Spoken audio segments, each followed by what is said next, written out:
Mas lalong lumalakas ang panawagan ng hustisya sa itinuturing na ilegal na pag-aresto kay dating Pangulong Rodrigo Duterte na ngayon ay nasa The Hague, Netherlands. Ito ang dahilan kung bakit inilunsad ang Green Rice Action para pabalikin at pauwiin na ito sa Pilipinas. Samantala, pagkakaibigang tunay at tapat ipinakita ni Senatorial Candidate Pastor Polo C. Quiboloy kay dating Pangulong Duterte. Si Jomel Santos sa detalye ng balita.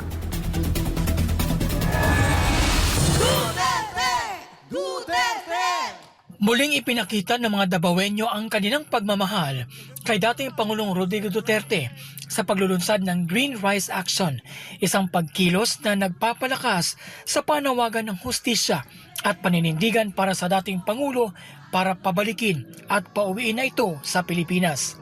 Isa rin itong panawagan ngayong halalan na ibalik ang tatak Duterte na pamamahala sa bansa sa pamamagitan ng paghalal sa mga kandidato ng PDP laban. Bukod sa mga nakasuot na kulay berde, makikita naman sa palibot ng lugar ang mga berdeng laso na sumisimbolo ng pag-asa. Pinasalamatan ni Davao City Mayor Sebastian Baste Duterte ang mga nag-organisa at dumalos sa paglulunsad ng Green Rice Action. Ipinunto ng nakababatang Duterte ang iligal na pag-aresto sa kanyang ama na naging dahilan kung bakit lalong dumarami ang nagmamahal ngayon sa dating Pangulo. Karon nakita nato nga ang ginakontra gid mi sa administrasyon karon, labi na ang akong amahan nga illegal nila nga giaresto o gipadala sa Netherlands sa Hague. Unya kay bawt ang tanan, nakita nato og giangkon pod gyud nila nga wa sila mosunod sa balaod pag-aresto kang Rody Duterte. Karon makita nato kung unsa nga klaseng gobyerno ang di nato gusto og naagian nato kaniadtong gobyerno sa panahon ni PRRD nga mao gusto natong mabalik pag-abot sa panahon. Basig karong 2028 og maluoy Ginoong mosugot, basig nasa kasing-kasing ni Inday Sara Duterte, makabutang na po tag presidente nga mapadayon sa plataporma ni Rody Duterte.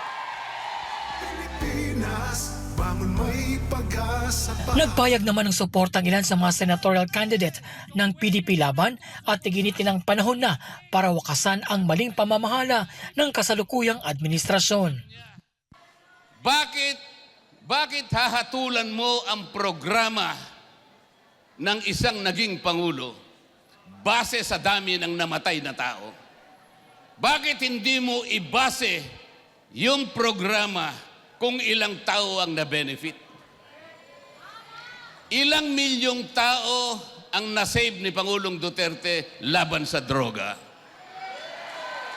Ilang pamilya ang iniligtas ni Pangulong Duterte laban sa droga? Ilang magulang ang nagkaroon ng kumpiyansa at nawalan ng takot dahil ang mga anak nila ay nalagay sa mabuting kalagayan? Bakit hindi mo doon hatulan ang programa ng war on drugs? Gusto ko po magpasalamat sa Davao.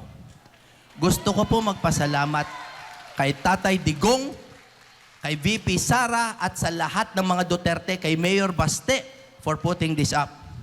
Bakit po? Kayo po ang halimbawa ng tama na gobyerno. Inggit na po kaming lahat sa inyo. Makakaasa po ba kami sa boto ninyo? Makakaasa ba kami sa dasal ninyo? Makakaasa ba kami sa kampanya ninyo? Maraming salamat po. Ako, representante ni Pastor Apollo C. Quiboloy. Ipinabot din ni Senatorial Candidate Pastor Polo C. Quiboloy ang kanyang mensahe ng pakikisa sa pamamagitan ni Atty. Israelito Torion, isa sa kanyang mga tagapagsalita.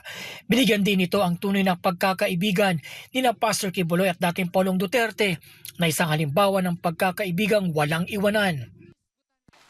Ing ana siya nga amigo, loyal kaayo, dili mo talikod bisan pagiingnan, talikdi si Digong.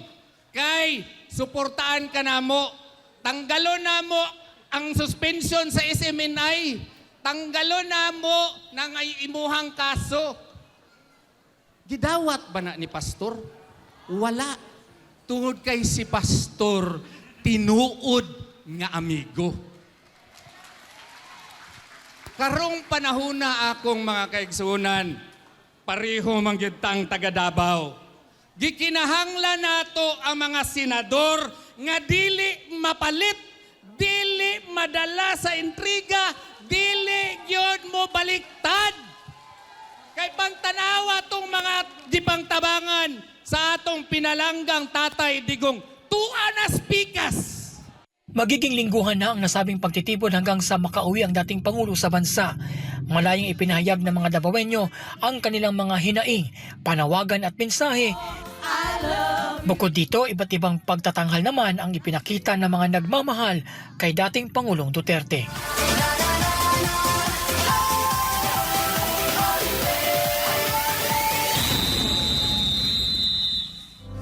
Pilipinas, Duterte pa rin ang tunay na nagmamahal sa atin. Laban niya ay laban natin. Mula dito sa Davao City, para sa Diyos at Pilipinas kong mahal, Somo Santos, SMNI News.